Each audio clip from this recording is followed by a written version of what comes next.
अस्सलाम वालेकुम नाज़रीन, इमरान याकूब खान साहब और ज़फ़र हिलाली साहब के साथ मैं हूं Sameena Pasha. Program view point में आपको खुशामदीद कहती हूं। नाज़रीन, बजट इजलास से पहले यानी जिस दिन बजट पेश किया गया उससे पहले आपको याद होगा कि काफ़ी ज़्यादा कानून साजी की गई गवर्नमेंट की जानिब से, और अपोजिशन का जिसके ऊपर ये एतराज़ है कि बुलडोज़ किए गए 21 कानून एक दिन में आपने मंजूर करा लिए। ना तो बहस हुई और ना ही अपोजिशन का मौक़िफ़ सुना गया। इसमें 2-3 कवानीन बहुत अहम थे जिसके हवाले से अपोजिशन को ख़ास एतराज़ात हैं, जिसमें इंतखाबी इस्लाहात के हवाले से जो बिल था वो भी शामिल है। इसके हवाले से हमने अपने गुज़श्ता प्रोग्राम्स में भी बात की है कि इसमें 2-3 शिकें ऐसी हैं जिसके हवाले से अपोजिशन को खासा एतराज़ है। लेकिन ये एतराज़ात अब सिर्फ अपोजिशन तक महदूद नहीं है, बल्कि इलेक्शन कमीशन ऑफ पाकिस्तान भी इस पर गैर मुतमईन है और उन्होंने अपने तहफ़्फ़ुज़ात का इजहार भी बाकायदा हुकूमत के सामने कर दिया है।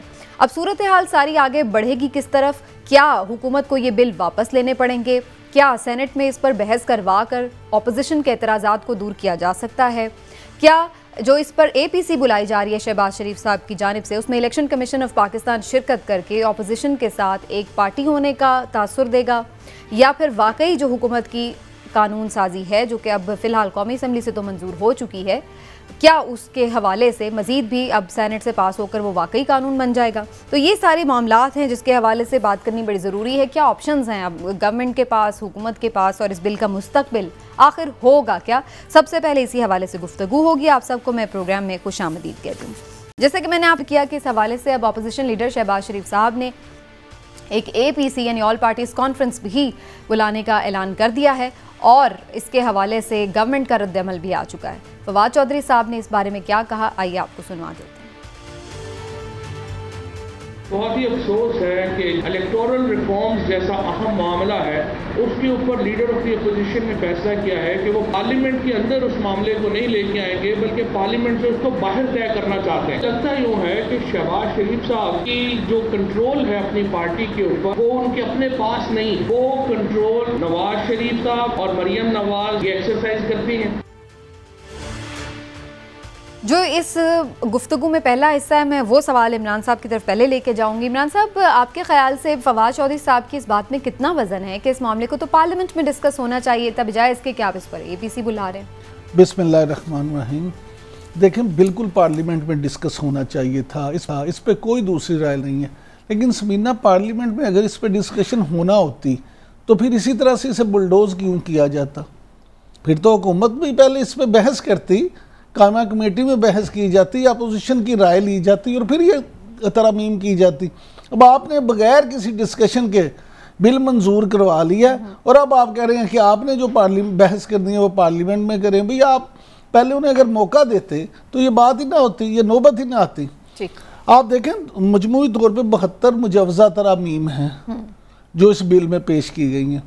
उनमें से चलें, मैं कहता हूँ अपोजिशन सारा ही गलत कहती होगी, उसके एतराज़ात को अब रद्दी की टोकरी में फेंक दे क्योंकि बाइस्ड हैं। हम जैसे एनालिस्ट जो एतराज़ात कर रहे हैं उनको भी रद्दी की टोकरी में फेंक दें, क्योंकि हम भी बस ऐसी अपनी दुकान चलाने के लिए ना बात कर रहे हो। लेकिन सबसे तजर्बाकार इदारा कौन सा है इलेक्शन के हवाले से? आपका इलेक्शन कमीशन। उससे ज़्यादा तजर्बाकार इदारा तो नहीं है। जब वो आपकी इस मुजवज़ा 72 तरामीम में से 45 पे एतराज़ कर रहा है तो फिर आप सोचें कि कोई मामला है। और अगर उन्होंने बिल्कुल इतराज़ करना हो तो फिर वो 27 की हमायत भी ना करें। यानी अगर वो 27 की हमायत कर रहे हैं और 45 पे उनका एतराज़ है तो फिर वहाँ कोई ना कोई तो डिस्कशन की, सोचने की, समझने की बात होगी। ठीक है। लिहाजा मैं तो सिर्फ ये समझता हूँ कि हुकूमत को बड़े भाई का किरदार अदा करते हुए इस बात में, बल्कि हुकूमत ये इनिशिएटिव ले कि अपोजिशन को कहे कि जनाब बड़ी अच्छी बात है, आप इस पे ऑल पार्टीज कॉन्फ्रेंस कर रहे हैं, हम भी इसमें शामिल होंगे, क्योंकि अच्छा, हम भी एक पार्टी वाली थी कि अगर पार्टीज में वो भी शामिल हो जाए, वही मेरे ख्याल PTI एक बाहर है। ऐसे ही है। तो PTI इसमें कहे कि जनाब हम तो स्टेक होल्डर हैं, हमारी तो हुकूमत है, चले हम भी शामिल होते हैं और देखते हैं कि आप क्या बात करते हैं। अगर कोई जेन्युइन हुई तो हम उस पर अमल करेंगे। आप यकीन करें, एक तो अपोजिशन के पास वो बात नहीं रहेगी, दूसरी हो सकता है वाकई ये बिल बैठ के कोई इसका हल निकाल ले। और उस APC के बाहर फिर लिखते हैं पार्लियामेंट कौमी असेंबली पाकिस्तान नहीं, all parties conference में काम हो जाए तो चलें, बुरी मैं बात ज़रा नहीं। हिलाली साहब का भी इस पर एक पॉइंट ऑफ व्यू ले लूँ। हिलाली साहब, आपका क्या ख्याल है इन एतराज़ात को जो इलेक्शन कमीशन भी कर रहा है, ऑपोजिशन भी कर रहा है, हुकूमत कैसे एड्रेस करे? जब वो बुलाती है तब तो ऑपोजिशन गई नहीं बातचीत करने।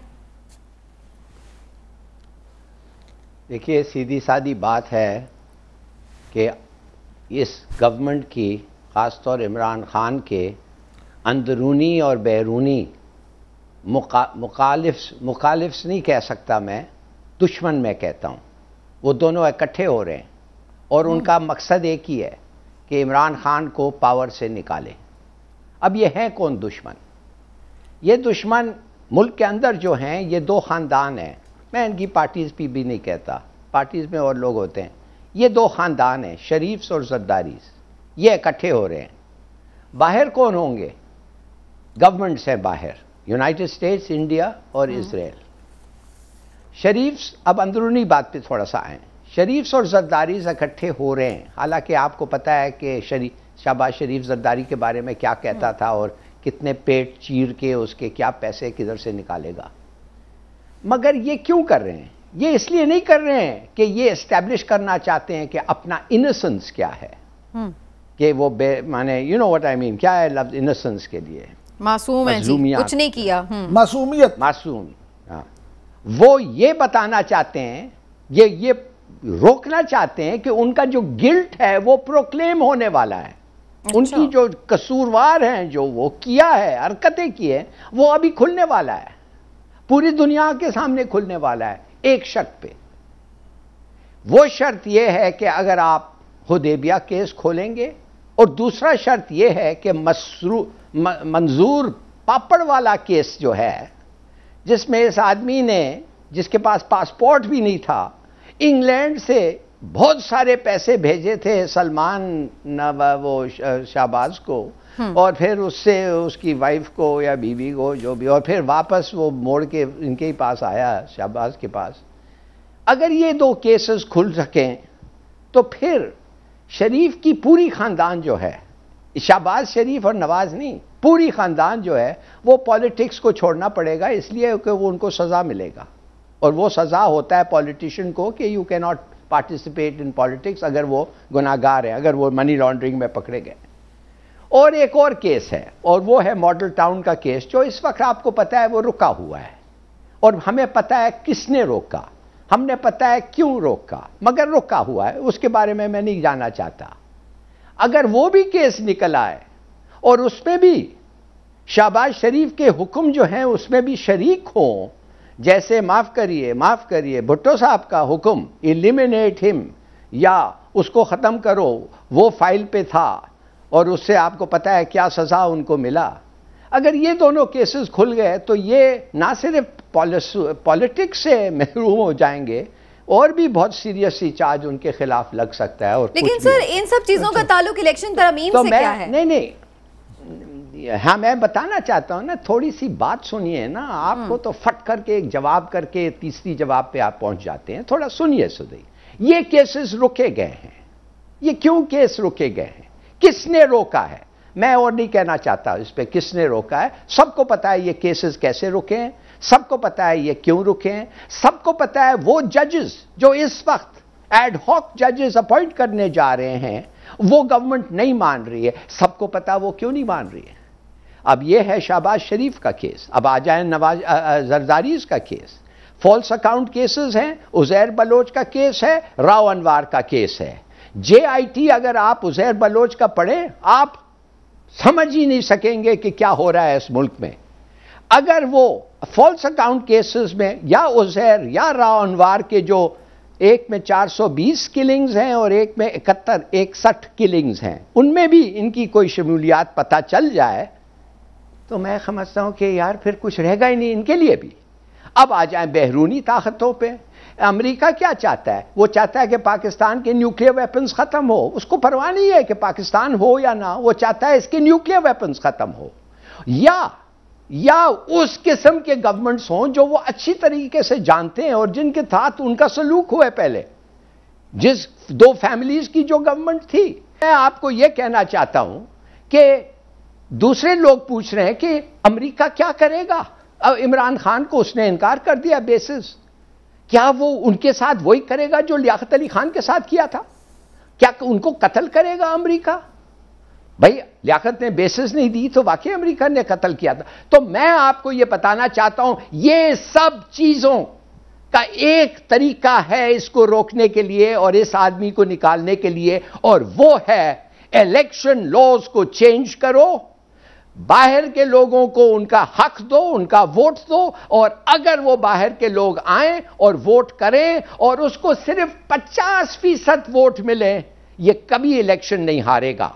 और इलेक्शन कमीशन जो है, ये इलेक्शन कमीशन जिसका चीफ इलेक्शन कमिश्नर दामाद है, principal secretary of the prime minister, former prime minister Nawaz Sharif का दामाद है, ये आदमी कह रहा है कि ये गलत है, ये गलत है। भाई तुम कौन होते हो करने के लिए? तुम्हें कहा जाता है कि इसको इंप्लीमेंट करो। वो सुप्रीम कोर्ट का काम है, ये गलत है, ये वो गलत है कि नहीं। सुप्रीम कोर्ट वो फैसला करेगा, नंबर 1। दूसरी बात यह है, 10 इलेक्शन कमिश्नर्स ने कलेक्ट किए, हर एक इलेक्शन रिग्ड था। आप मुझे बताएं, इन पे आप भरोसा रखते हैं ये इलेक्शन कमिश्नर्स पे? ये 10 इलेक्शंस में धांधली की है और आप समझते हैं ये 11वें नहीं करेगी? और जो भी नंबर है इस इलेक्शंस का, बिल्कुल वो करेंगे। और इतने बेशरम है कि इस्तीफा भी नहीं देते।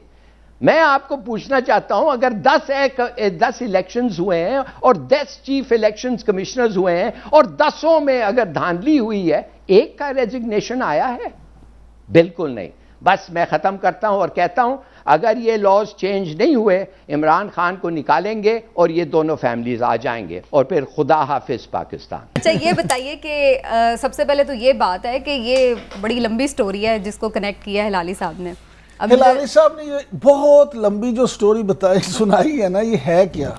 ये वही स्टोरी है जो हर इलेक्शन से पहले पाकिस्तान में सुनाई जाती है। हर इलेक्शन से पहले इसमें कोई चेंज नहीं होती कि ये होगा, वो होगा, ये हो गया तो वो हो जाएगा, वो आगे तो मुल्क खा जाएंगे, ये वो आगे तो लूट के खा जाएंगे, पाकिस्तान खुदा ना खास्ता नहीं रहेगा, ये होगा। और फिर नतीजा क्या निकला है कि अगर इमरान खान बच गया तो पाकिस्तान बचेगा। जैसे ज़ियाउल हक ने रेफरेंडम कराया था कि अगर आप इस्लाम चाहते हैं तो मुझे सदर पाकिस्तान बना दें। बात ये है, ये सारी स्टोरियां अपनी जगह, ये सारी बातें अपनी जगह। वज़ीर आज़म पाकिस्तान कौन है? वज़ीर आज़म पाकिस्तान है जनाब इमरान खान साहब। मैं कहता हूँ हिलाली साहब ने जो कहा, ये दर्द दिल रखते हैं, मुहिब वतन पाकिस्तानी है, इसलिए उन्होंने अपने दिल से ये कहा। हालांकि आमतौर पे वो इतनी लंबी लंबी बातें नहीं करते। आज क्यों की? कि उनको तकलीफ़ है इस बात की कि मुल्क का ख़जाना क्यों लूटा जा रहा है। मैं हिलाली साहब के इस मफरूज़े को सच मान लेता हूँ कि जो उन्होंने कहा है सब कुछ कहा है, 100% ठीक कहा। तो क्या ये जो बार बार ये कह रहे थे कि किसने किया और क्यों किया, बंद किया, तो फिर इमरान खान साहब जो हैं वो वज़ीर आज़म बन के इतने ही बेबस हैं, तो फिर तो उन्हें वाकई ही मनसब छोड़ देना चाहिए। भाई अगर इमरान खान साहब तो इसी नारे के साथ, इसी मिशन के साथ, इसी मंशूर के साथ वज़ीर आज़म पाकिस्तान मुंतखब हुए थे, उन्होंने मनसब संभाला था कि वो करप्शन को जड़ से निकाल फेंकेंगे।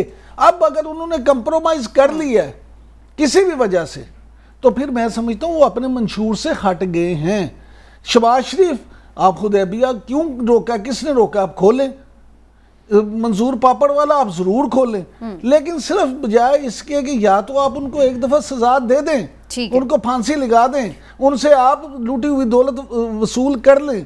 उज़ैर बलोच को कितने नहीं कर सके, वो भी नाकाम हो गया। अगर टॉपिक पे हम थोड़ी सी बात कर लें, ये तो हो गया कि केसेस, जो हिलाली साहब का पॉइंट ऑफ व्यू था कि केसेस की वजह से ये लोग नहीं चाहते कि इमरान खान साहब कंटिन्यू करें। लेकिन मेरा वही सवाल है बुनियादी तौर पर कि केसेस के मामला तो साथ साथ चल रहे हैं, चलते ही आ रहे हैं, इलेक्टोरल रिफॉर्म्स का उसमें क्या? मैं उधर ही आ रहा हूँ, अब आप सुन लें बात।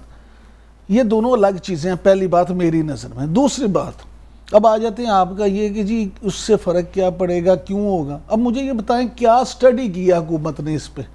क्या कोई स्टडी की गई है? क्या कोई रिसर्च की गई है? कितने फ़ीसद लोग जो हैं उनको फ़ायदा होगा, कितने फ़ीसद को नहीं होगा, कितने फ़ीसद लोग वोट डाल सकेंगे, कितने फ़ीसद लोग जो हैं बायोमेट्रिक कर सकते हैं?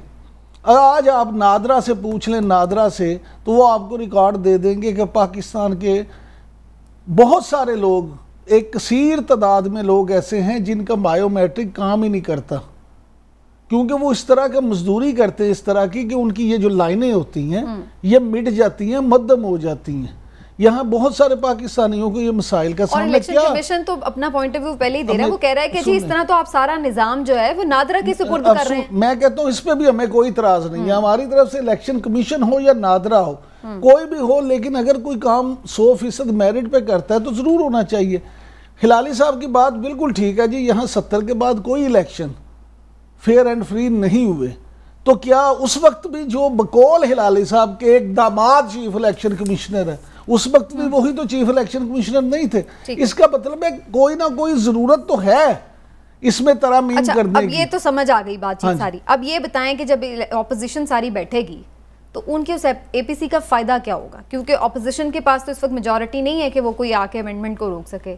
सेनेट में जरूर है, वहां पे प्लानिंग करनी चाहिए उन्हें, लेकिन उसका एपीसी का क्या फायदा होगा? अब एपीसी का फायदा ये होगा, और होना क्या चाहिए, ये अगर तो इन्होंने सिर्फ तनकीद बराए तनकीद के लिए एपीसी बुलाई है तो उसका कोई फायदा नहीं। अगर ये वाकई मुखलिस हैं और ये वाकई चाहते हैं कि इसमें बेहतरी हो, तो फिर अपोजिशन का भी ये फर्ज बनता है कि इस एपीसी में वाकई को ठोस बुनियादों पे, किसी स्टडी की बुनियाद पे एक ऐसा वाइट पेपर बनाया जाए और मुतबादिल दें, मुतबादिल तजावीज दे दें, बिल्कुल, और हुकूमत को बताएं कि जिस तरह देखें इलेक्शन कमीशन ने क्या किया है, उन्होंने शिकवार एतराजात किए हैं। हुकूमत और अपोजिशन इस वक्त मैं समझता हूँ दोनों का फर्ज बनता है कि अपोजिशन भी उसी तरह से शिकवार इस एपीसी में अपनी रिकमेंडेशंस दे और हुकूमत भी शिकवार उस पे अपनी रिजर्वेशंस दे, फिर ही ये कहीं इकट्ठे हो सकते हैं। हुकूमत को वेलकम करना चाहिए फिर तो इस एपीसी को। इसी हवाले से मौलाना फजल रहमान साहब का भी एक बड़ा दिलचस्प बयानिया सामने आया, जो कि वो ये कह रहे हैं कि इलेक्शन कमीशन को भी हम मत, जरा सुन लीजिए। जो इलेक्शन कमीशन ने इनकी तजावीज़ को मुस्तरद किया है, इसी बुनियाद पर ऑल पार्टीज कॉन्फ्रेंस में ये भी तजवीज़ है कि इलेक्शन कमीशन को भी बुलाया जाए ताकि उनके मौक़िफ़ को उस फोरम पर सुना जाए और उससे रहनुमाई हासिल की जाए। हिलाली साहब, अगर election commission of Pakistan all parties conference में शामिल हो जाएगा तो इससे ये तासुर तो नहीं जाएगा कि ये तो बायस्ड हो गए, अपोजिशन के साथ मिल बैठे हैं हुकूमत के अगेंस्ट? है ही बायस्ड, है ही बायस्ड। मैंने आपको बता दिया है ही बायस्ड, तो आप क्या पूछ रही हैं? मैं कहता हूं उनको शरीक हो जाना चाहिए as part of the opposition. हाँ बिल्कुल, वो तो ऑपोजिशन के साथ हैं, हमने देख लिया है उनकी बायस। क्या बातें कर रहे हैं इलेक्शन कमीशन ऑफ पाकिस्तान तो जो है खेल क्या है, आप देखें खेल क्या है इस मुल्क का। मैंने आपको बताया है कि ये खेल चल रहा है और सबको पता है और ये ऐसा ही होगा, मगर चलिए आप देखते रहें क्या होगा। मौलाना साहब क्या वो बड़े डिस्क्रिमिनेटिंग हैं, वो बड़े ऑब्जेक्टिव एंड एनालिस्ट हैं मौलाना साहब? मुझे तो अभी पता नहीं हुआ है कि उन्होंने धमकी दी थी, नैब को धमकी दी थी कि मुझे बुलाओ, तुम्हारी अगर जुर्रत होती है आधा पाकिस्तान में ले आऊंगा दफ्तर को। ये नहीं कहा कि मैं सबूत दूंगा कि मैं चोर नहीं हूं, उन्होंने ये कहा कि मुझे बुलाओ और तुम देखो मैं किसके साथ इधर पेश आता हूं। माय गॉड, और उसके बाद उनको बुलाया भी नहीं। अच्छा, लेकिन इसमें एक चीज ये बताइए, पछाने हिलाली साहब इदारों को पछाने और फिर बात करें। ठीक है, ये तो आपने एक बता दिया कि क्यों हो रहा है और कैसे हो रहा है, क्या खेल खेला जा रहा है, लेकिन अब ये बताएं कि फिर इसको कामयाब इस खेल में कौन होने वाला है? ऑपोजिशन होने वाली है या इमरान खान होने वाला है? काश के मुझे पता होता, आपकी असेसमेंट क्या है? मैं खूब शर्त वर्त लगाता। असेसमेंट तो बताएं ना सर। असेसमेंट ये है, मेरा असेसमेंट ये है कि इस किस्म के गंदे पॉलिटिक्स में जिसको किसी को सजा नहीं मिलता है, जो कोई केस खत्म नहीं होता है, जो कोई केस को चलने नहीं देते हैं, जो लोग को सिलेक्ट किए जाते हैं जो केस के ऊपर बैठेंगे। देखिए अब मैं मुंह नहीं खोल सकता, खामखा मैं मुंह क्या खोलूं? अगर मैं नाम लेने ले जाऊं और आपको वाक़या दे दूं, ये जो मरा है, ये जो मरशद मलिक जो नवाज शरीफ को अंदर किया था, इसका केस देख लें, इसका किसने अपॉइंटमेंट किया, इसको किसने लाया कोर्ट के अंदर? यार देखिए बात सीधी सादी ये है कि क्या फ़ायदा, हम अब तक हमारी सोसाइटी इतनी स्ट्रेंथ नहीं हुई है कि हम बिल्कुल सच को ये करें, कन्फ्रंट करें। चले मैं फिर इमरान साहब का पॉइंट ऑफ व्यू इस पे लेती हूँ। इमरान साहब, आपके ख्याल से इलेक्शन कमीशन को इसमें शामिल होना चाहिए? देखिए, ये पहली बात तो ये कि मौलाना फजलुर रहमान ने ये सिर्फ एक आप क्या कह सकते हैं फुलझड़ी छोड़ी है। ये उन्होंने बुलाया नहीं, उन्होंने कहा ये तजवीज़ है। पहली बात तो ये कि अपोजिशन उनको बुलाएगी भी नहीं। दूसरी बात ये कि लिख लें आप ये बात कि अगर ये बुलाएं भी तो वो आएंगे नहीं, क्योंकि वो एक इंडिपेंडेंट इदारा है। वो कभी भी ये नहीं शो करेंगे कि जनाब हम अपोजिशन की किसी उसमें हों। अलबत्ता अगर हुकूमती सतह पे कोई इस तरह की चीज़ की जाए और उनसे तजावीज़ मांगी जाए किसी फोरम पे, तो फिर शायद वो शरीक भी हो जाए। अपोजिशन की इस पे कभी नहीं। इलेक्शन कमीशन का आप किरदार देखें ना, सियासी जमातों के साथ जोड़ के। हम अपोजिशन इलेक्शन कमीशन पे तो हमेशा तनकीद करते हैं, लेकिन वही इलेक्शन कमीशन अगर एक इलेक्शन में एक जमात जीतती है, मिसाल के तौर पे मुस्लिम लीग नून जीतती है, तो अपोजिशन कहती है जी पीटीआई हो या पीपल्स पार्टी, वो कहती है जी ये तो है ही चोर, गलत है। अगर पीटीआई जीत जाती है तो मुस्लिम लीग नून उसी इलेक्शन कमीशन को कहती है कि जनाब इन्होंने तो इतना साथ मिले हुए हमारे साथ, यानी हर जो जीत जाता है उसके लिए। अच्छा, अब जो फवाद चौधरी साहब ने दूसरी बात की थी, मैं जरा थोड़ा उस पर आ जाती हूँ और फिर उसके बाद मुझे ब्रेक की तरफ भी जाना है। फवाद चौधरी साहब कह रहे हैं शहबाज शरीफ साहब के पास तो इख्तियार ही नहीं है फैसले का, तो इसीलिए तो वो खुद से कोई फैसला ही नहीं कर सकते। इसलिए वो जो बाहर, अगर जो मरीम नवाज और नवाज शरीफ बाहर फैसला करवाना चाहते हैं इस मामले पर, तो फिर बाहर ही एपीसी होगी, पार्लियामेंट के अंदर नहीं होगी। कितनी जायज़ बात? देखिए, फवाद चौधरी साहब और क्या कहें, वो आपसे ये कहें कि अपोजिशन बड़ी मुत्तहिद है। उनका तो बतौर एक हुकूमती सियासतदान की अपोजिशन की बात नहीं हो रही, तो विदिन द पार्टी बात हो रही है ना। अपोजिशन की बात ही कर रहा हूं ना, मुस्लिम लीग नून अपोजिशन ही है ना। वो तो है, लेकिन पर्टिकुलरली वो शहबाज शरीफ की बात कर रहे हैं। वो इसीलिए ये कर रहे हैं कि वो ये साबित करना चाहते हैं कि मुस्लिम लीग नून तो आपस में एक नहीं है। अगर मुस्लिम लीग नून आपस में इकट्ठी नहीं है तो वो मुल्क का क्या फैसला करेगी। और अगर शहबाज शरीफ करते हैं तो क्योंकि वो है उनके पास फैसले वो अपोजिशन वो सदर है मुस्लिम लीग नून के। सदर हैं, मुझे पता है। मैं आपसे पूछूं, आपके ख्याल से वो अपने तौर पे फैसला कर सकते हैं? बिल्कुल कर सकते हैं, लेकिन असल चीज़ ये है कि वो किस बात का फैसला करते हैं। दूसरी बात कि मियां नवाज शरीफ ने अभी तक सियासत से रिटायरमेंट नहीं ली, वो पार्टी के कायद हैं। अगर वो पार्टी के कायद से कोई गाइडलाइंस लेते हैं, वो गलत हो सकती हैं, हमको उनसे इख्तराफ हो सकता है, लेकिन वो तो उनको मानते हैं ना अपनी पार्टी का सदर और लीडर, इसलिए वो अगर गाइडलाइन लेते हैं तो उनको उनका हक है। ठीक है, चले जी एक ब्रेक लेते हैं नाज़रीन, वापस आते हैं। ब्रेक के बाद मजीद भी अपोजिशन के हिकमत अमली के हवाले से गुफ्तगू करेंगे, क्योंकि अपोजिशन और पीडीएम का ये कहना है कि पिक्चर अभी बाकी है, अभी हम मजीद जलसे जुलूस करेंगे। तो हम आके गुफ्तगू करेंगे कि कराची का जो जलसा अनाउंस किया जा रहा है वो कैसा जलसा होगा, क्यों किया जा रहा है, किस मकसद के लिए, और उस पर क्या हासिल कर लेगी अपोजिशन। एक ब्रेक के बाद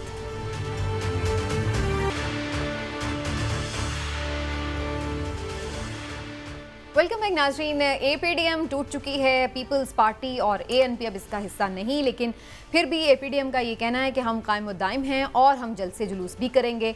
और इस सिलसिले में एक डेट भी अनाउंस कर दी गई है जो कि 29 जुलाई है। कराची में मौलाना फजलुर रहमान का कहना है कि जी हम जलसा करेंगे, और साथ ही साथ उन्होंने एक और बड़ी दिलचस्प बात की और उन्होंने कहा कि जनाब हमें इस जलसे से पता चलेगा कि किसी के गाड़ी से उतर जाने से भी कोई फ़र्क नहीं पड़ता। तो उनका इशारा यकीनन पीपल्स पार्टी की तरफ था।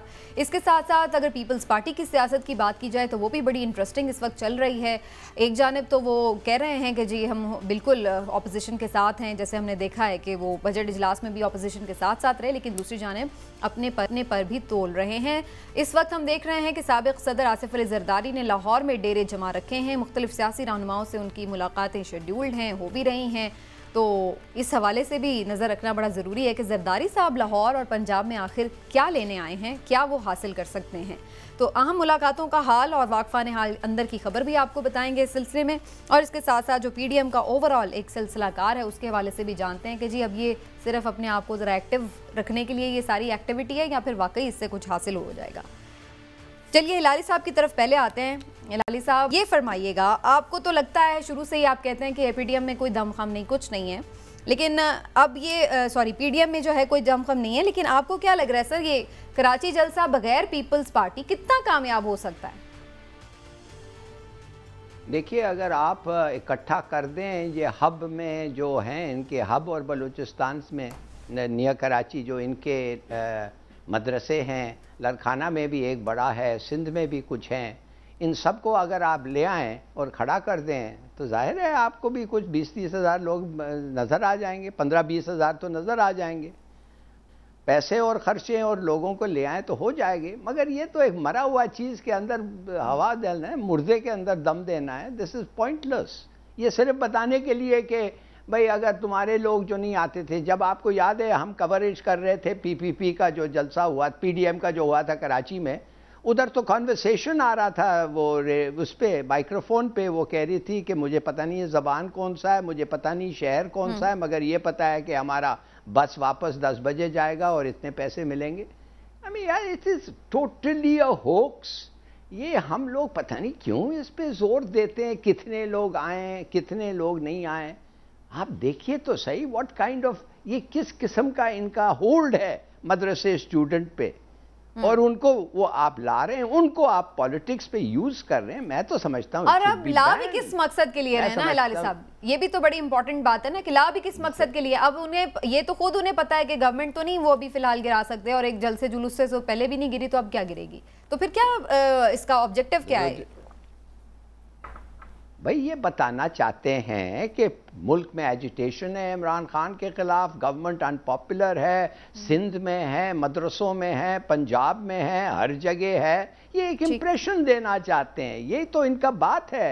इम्प्रेशन देंगे, लोग समझेंगे कि वाकई देयर इज ऑपोजिशन। नहीं, ये कोई बात नहीं है। दूसरे मुल्कों में इलेक्शंस के लिए ठहरते हैं, ऐसी चीजें इस किस्म की हरकत। आप जरदारी साहब को देखें, वो बीमार हैं, वाह वो बीमार हैं और लाहौर घूम रहे हैं, लोगों को मिल रहे हैं, पुराने पीपल्स पार्टी के लोगों को बुला रहे हैं, सुनाए तकसीम कर रहे हैं पैसे। He suppose to be an ill man. वो कह रहे हैं मेरा केस इस्लामाबाद से कराची ले आओ, मैं इतना सफर नहीं कर सकता, मगर लाहौर में घूम रहे हैं, कैंपेनिंग कर रहे हैं। वाह, उस वक्त तो वैसे उन दिनों तो सुना था वाकई तबीयत खराब है, हो सकता है थोड़ी बेहतर हो गई हो। चलें इमरान साहब से भी जानते हैं इस बारे में। इमरान साहब, पहले तो पीडीएम के हवाले से जलसा कामयाब होगा विदाउट पीपल्स पार्टी? कामयाब होगा। मैं नहीं समझता कि पीपल्स पार्टी के होने से उन्हें फर्क पड़े। उसकी वजह कि मौलाना फजलुर रहमान के जो कारकुन है वो कमिटेड कारकुन है। आप उनको मदरसे के स्टूडेंट कहें, आप उन्हें जो मर्जी कहें, लेकिन वो पहुंच जाएंगे। वो जहाँ भी मौलाना जलसा करेंगे, अंदरूनी सिंध भी उनके लोग हैं। फिर जिस तरह लाली साहब बता रहे थे, हब से या उधर से वो पहुंच जाएंगे मौलाना को सुनने के लिए। इसलिए जलसा वो क्राउड अच्छा खासा बना लेंगे और जलसा कामयाब हो जाएगा। अपने शो दिखाने के लिए यही कि बिल्कुल हम जो उन्होंने कहा है कि किसी के गाड़ी के उतर जाने से भी हमें फ़र्क नहीं पड़ता, तो वो यही बात शो करना चाहते हैं कि देख लें, हमने सिंध में भी जलसा कर लिया, कराची में भी जलसा कर लिया आपके बगैर। पीपल्स पार्टी को लेट डाउन करना चाह रहे हैं। लेट डाउन नहीं, बस उन्हें अपनी ताकत दिखाना चाह रहे हैं कि बच्चों हम तुम्हारे बगैर भी जलसा कर सकते हैं। ठीक है, अब जरा आ जाएं जरदारी साहब के ऊपर। हिलाली साहब कह रहे हैं, पहले तो उनकी उस पर भी उन्हें हैरानी है कि वो इतनी अगर बीमार हैं तो कैसे मुलाकातें करें, लेकिन आखिर ऐसा इंपॉर्टेंट ट्रिप क्या था जो जरदारी साहब बीमारी के बावजूद लाहौर में आके मिल रहे हैं? ये बड़ा मामला जी है, गंभीर कहते हैं गंभीर। उसकी वजह ये है कि ये इस तरह से गंभीर मामला है कि तमाम सियासी जमातों को न जाने क्यों ये यकीन होता चला जा रहा है कि 2022 इलेक्शन का साल है। अब या उन्हें कहीं से इशारा दिया गया है, या उन्हें बताया गया है, या वो उन्होंने खुद अखज़ कर लिया। इवन पीटीआई भी ये अखज़ करके बैठे हुए हैं ये लोग बेशतर कि 2022 जो है वो उसमें इलेक्शन शायद हो जाए। नहीं, वो तो आके साफ कह रहे हैं हम मुद्दत पूरी करेंगे। वो तो अगले 5 साल की तैयारी कर रहे हैं। मेरी बात सुने, वो आपको आके ये थोड़ा कहेंगे। मैं तो आपको उनकी अंदरूनी बैठकों की बात बता रहा हूँ, जो आपस में बैठ के वो बात करते हैं। उनके मुताबिक ये अर्ली इलेक्शन की ऑप्शन है एक मौजूद है। अब ये सब उस अर्ली इलेक्शन की ऑप्शन है ना, जो उस ट्रक की बत्ती के पीछे लगे हुए हैं। इलेक्शन की तैयारी, ये इलेक्शन की तैयारियां हैं। मैंने जब बजट आया था उस वक्त भी आपसे कहा था कि महंगाई ज़रूर होगी, लेकिन ये बजट जो है वो इलेक्शन बजट है। इसी तरह से ये जो जरदारी साहब का टूर है ये 100% इलेक्शन का। किस किस से मिल रहे हैं? वो उन इलेक्टेबल से मिलेंगे, उन लोगों से मिलेंगे जिनको वो समझते हैं कि पंजाब में वो इलेक्शन जीत सकते हैं। मिसाल के तौर पे अगर आप बात करें जनूबी पंजाब की, तो जनूबी पंजाब में उनका ख्याल है कि इस वक्त इस तरह की फ़िज़ा है कि पीपल्स पार्टी शायद कुछ अपना खोया हुआ मुकाम हासिल कर सकती है। फिर सेंट्रल पंजाब में क्योंकि नून लीग काफी मजबूत है तो वो ये समझते हैं कि अब वीक लिंक्स में वो जाके हिट करने ऐसे, तो फिर क्या तरीन को भी साथ में लाएंगे? इलेक्टेबल्स तो उनके साथ मैं आपसे ये अर्ज करने लगा था कि असल हमारे वाकफान हाल जो बताते हैं उनके मुताबिक, हमारे वाकफान हाल के मुताबिक सरदारी साहब का ये ख्याल है, जो सब लोग ये समझते हैं कि जो इलेक्टेबल्स जहांगीर खान तरीन के साथ हैं उनको अब टिकट नहीं मिलेगा पीटीआई का, क्योंकि इमरान खान साहब की जो लोग आदत को समझते हैं, उनकी नेचर को जानते हैं, उन्हें ये पता है इस बात का। और बकौल जहांगीर तरीन साहब, मैंने तो आज अपने कॉलम में भी लिखा है, आपकी तो मुलाकात भी हुई है। मुलाकात भी हुई है मेरी तरीन साहब से, तो उस मुलाकात से जो मैंने नतीजा हज किया है, तरीन साहब का भी ये कहना है कि इस दफ़ा अब जो मामलात हैं उसमें इमरान खान साहब इलेक्टेबल शायद उस तरह से टिकट नहीं देंगे। वो शायद इस दफ़ा से जो उनके लोग करीब हैं उनको ये समझा रहे हैं कि जी आपकी तो मकबूलियत ही बड़ी, आप खंबे को भी टिकट दे देंगे तो वो जीत जाएगा, इसलिए आप नजरियाती लोगों को दें ताकि आप बाद में उनके हाथों ब्लैकमेल ना हो। तो इमरान खान साहब को ये चूरन काफ़ी फिट लगता है। इसलिए अब पीपल्स पार्टी की ये कोशिश है कि अगर इनके साथ कुछ लोग ऐसे हैं, देखें मुस्लिम लीग नून की बात करें, अगर पीटीआई का टिकट नहीं मिलता तो लाजमी बात है लोग मुस्लिम लीग नून की कोशिश करेंगे पंजाब में। अब पीपल्स पार्टी ये चाहती है कि मुस्लिम लीग नून साहब को तो टिकट नहीं दे सकती, तो कुछ उनमें से ऐसे लोग जो जीत सकते हैं, इलेक्टेबल्स हैं, उनको खुद शामिल कर लिया जाए ताकि पीपल्स पार्टी की भी पोजीशन बेहतर हो। सही। इसी से जहांगीर तरीन के साथ उस मुलाकात में और भी बहुत सी बातें, मैं जरा उस पर दोबारा भी आती हूँ, मैं जरा हिलाली साहब का इस पे जरूर कमेंट लेना चाहूंगी। हिलाली साहब, आपको लगता है कि तरीन ग्रुप पीपल्स पार्टी काबू कर लेगी और उनके बंदे पीपल्स पार्टी के साथ अगले इलेक्शन में जुड़ सकते हैं? तरीन कभी इमरान खान को छोड़ेगा नहीं, किसी सूरत में नहीं छोड़ेगा, और ना ऐसे कोई साइंस हैं इस वक्त। अब उनके जो दूसरे लोग हैं जो क्या उनकी खुश हैं ना खुश हैं ये पता नहीं, मगर मेरे ख्याल में तरीन खुद नहीं जाएगा, बिल्कुल नहीं जाएगा। अच्छा, तो हिलाली साहब, पीपल्स पार्टी जो पंजाब में कोशिश कर रही है कि कुछ रिवाइव कर सके, आपको लगता है कि साउदर्न पंजाब में कुछ इनकी जगह बन सकती है दोबारा फिर से, और कितने % बन सकती है? क्या ख्याल है आपका? देखिए, पैसे खर्चने से कुछ बन सकती है और पैसे बहुत हैं इनके पास, और सदर्न पंजाब में थोड़ा सा इनके लिए कुछ सॉफ्टनेस भी है, मगर 2-3 चीज़ें जल्दी से समझ लें। देखिए, आप देख रहे हैं कि ये मरियम शरीफ तो नज़र ही नहीं आ रही है ना। अब ये क्या हो रहा है? क्या ये हमजा तो परवेज़ इलाही को जाके मिला है? मैं नहीं कह रहा हूँ कि इनका कोई अलायंस बन रहा है, मगर मैं सिर्फ आपको बताना चाहता हूँ कि अगर आप अफवाह फैलाना चाहते हैं तो बड़ा आसान है। हमजा गया परवेज़ के साथ, ये ना भूलें कि परवेज़ इलाही जब पूरी ख़ानदान ये शरीफ्स की भाग गई थी सऊदी अरेबिया में, हमजा नहीं गया था, हमजा इधर ही था, और परवेज़ इलाही ने हमजा के साथ अच्छा ट्रीटमेंट किया, और परवेज़ इलाही हर वक्त हॉस्पिटेबल आदमी है, तो शायद इसलिए हमजा ने जाके उससे मुलाकात की, ये कोई ये करने। दूसरी बात यह है कि नवाज शरीफ और मरियम चुप हैं, मरियम बिल्कुल चुप है, नवाज शहबाज को ये आगे बढ़ने दे रहे हैं, हमजा भी जैसे आपने को मैंने बताया आया है। क्या ये, मैं आस्किंग अ सवाल, मुझे पास कोई ख़ास इन्फॉर्मेशन नहीं है, क्या ये ऐसा है कि नवाज ने कहा देखो तुम कितना आगे जा सकते हो, मैं कुछ नहीं कहता, फ़िलहाल तुम्हारा टैक्टिक इस्तेमाल करो, ये आ गए हैं हमारे। सवाल तो आपका अच्छा है। इमरान साहब से पूछती हूँ कि काफ और नून क्या मिल सकते हैं? इमरान साहब, हमजा शहबाज की जो नून लीग से मुलाकात हुई है, एक तो तरीन साहब की जो आपसे मुलाकात में आपने मजीद क्या किया कि वो वाकई जा सकते हैं, लाले साहब ये कह रहे हैं कि वो नहीं जा सकते, और फिर मैं आपसे परवेज़ इलाही और हमजा शहबाज की बात भी पूछूं। देखिए, जहांगीर तरीन ने कोई एक तरह से बिल्कुल भी ये शायबा नहीं दिया कि वो छोड़ना चाहते हैं पीटीआई। अच्छा। वो कहते हैं पीटीआई मेरी जमात है, और जो ये लोग मेरे साथ हैं, इतने तो कभी वज़ीर आज़म के साथ भी मुंतखब नुमाइंदे पार्लियामेंटेरियंस किसी भी तारीख भुगतने के लिए अदालत में नहीं गए, इसलिए मुझे इस मट्टी से प्यार है, इन लोगों से प्यार है, मैं इनके साथ ही रहूँगा। अच्छा। अब मुझे ये लगता है कि तरीन साहब असल में जो एक खला था ना पीटीआई में, जो लोग ये कहते थे कि अच्छा जी इमरान खान साहब के बाद कौन पीटीआई को लीड करेगा, तो शायद तरीन खान साहब ये समझते हैं कि इमरान खान के बाद वो शख्सियत ऐसी हैं जो पीटीआई को लीड कर सकती है। अच्छा।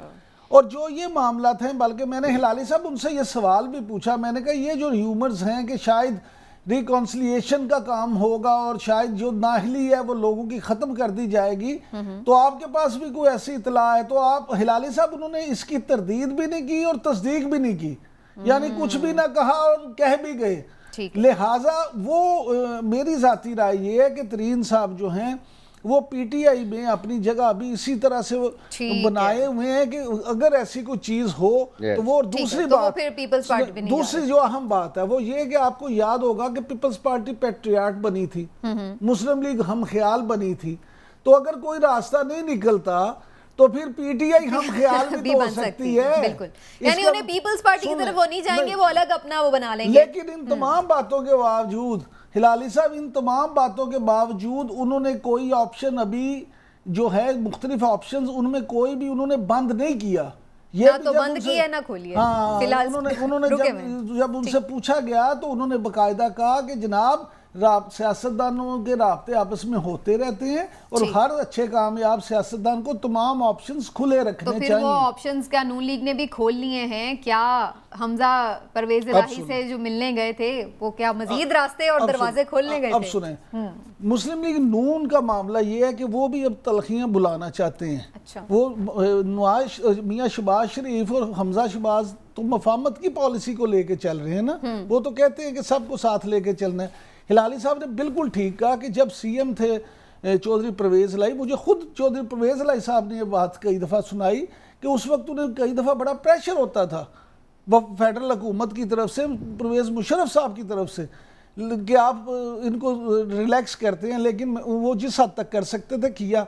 इसी तरह अब जब 2.25 साल हमजा शहबाज ने कैद काटी है जेल में, तो कई दफ़ा चौधरी परवेज इलाही पे वफाक की तरफ से प्रेशर था कि आप प्रोडक्शन ऑर्डर जारी ना करें, लेकिन मुश्किल हालात में भी चौधरी परवेज इलाही प्रोडक्शन ऑर्डर जारी करते थे और हमजा शहबाज असेंबली के इजलास में शामिल होते थे। वफाक तो खुद शहबाज शरीफ के करते थे, बाकी लोगों के करते थे। बात ये है कि जो मैं आपको बता रहा हूँ बात, अगर ये गलत है तो परवेज इलाही साहब से कहें या हमजा साहब से कि इसकी तरदीद कर दें।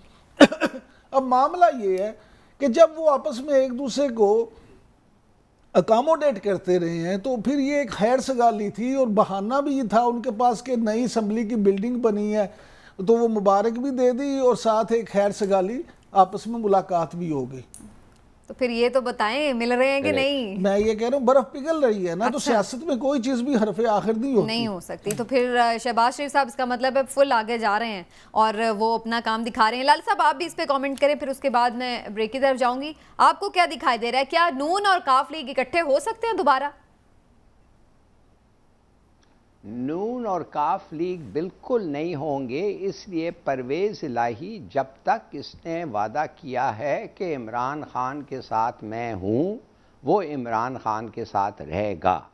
वो नहीं चाहता है वो हर चीज़ पे दुश्मनियों पे कहता है मिट्टी पाओ पॉलिसी तो आपको पता है शुजात साहब का पॉलिसी है, मगर चौधरी शुजात का है, मगर कभी नहीं छोड़ेगा, इसलिए कि वो समझता है कि जब आप एक दफ़े अपना वर्ड देते हैं, ये नहीं कि हर तीसरे दिन इधर भागो और चौथे दिन तो फिलहाल तो नहीं होने वाले, ये ऐसा ही चलेगा टिल द नेक्स्ट इलेक्शन। ठीक हो, चलिए एक ब्रेक ले लो।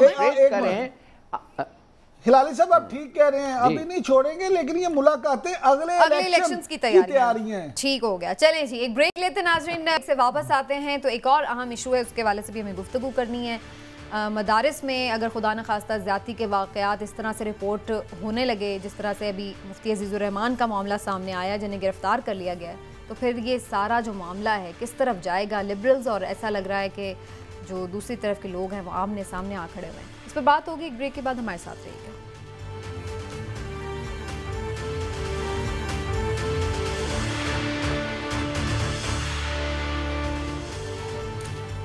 वेलकम बैक नाज़रीन। मुफ्ती अजीज़ुर रहमान को मियां वाली से गिरफ्तार कर लिया गया। मुफ्ती कहना तो मुझे कुछ मुनासिब नहीं लग रहा इस जैसे शख्स के लिए कि जो अपने स्टूडेंट्स के साथ इस तरह की बदफेली का मुर्तकिब हुआ है। बहरहाल गिरफ्तार उन्हें कर लिया गया, लेकिन इमरान साहब इनको सज़ा भी मिल सकेगी या नहीं? देखें, पहली बात तो ये कि इंतहाई अलमनाक वाक़या है, जिसकी जितनी भी मजम्मत की जाए वो कम है, लेकिन मेरी ख्वाहिश ये होगी कि तेज़ तरीन कार्रवाई करके तेज़ तरीन कार्रवाई करके मुजरिम को इबरतनाक सज़ा दी जाए।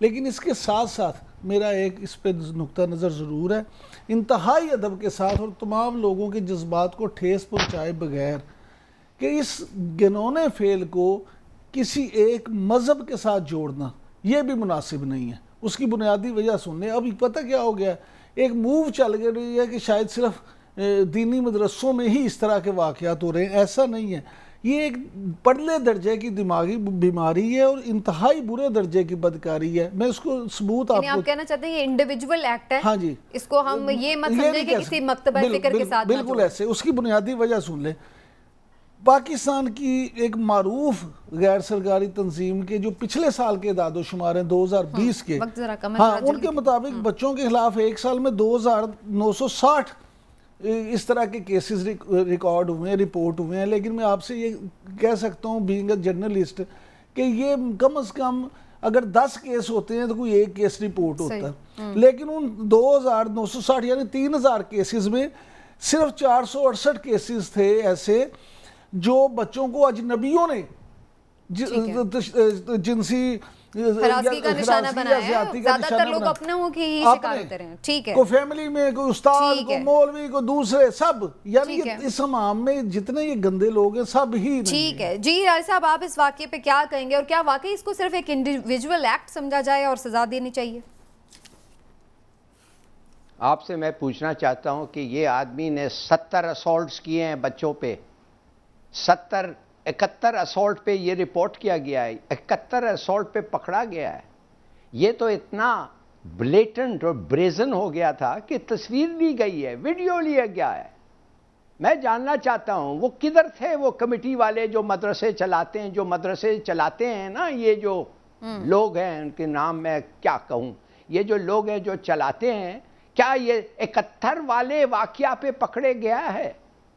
What is this? ये तो एक गुनाह। इस किस्म के तरीके से ऐसे लोगों को आप बच्चों में छोड़ें और 70 और 80 जब तक नहीं होते हैं कोई पकड़ता नहीं है उनको।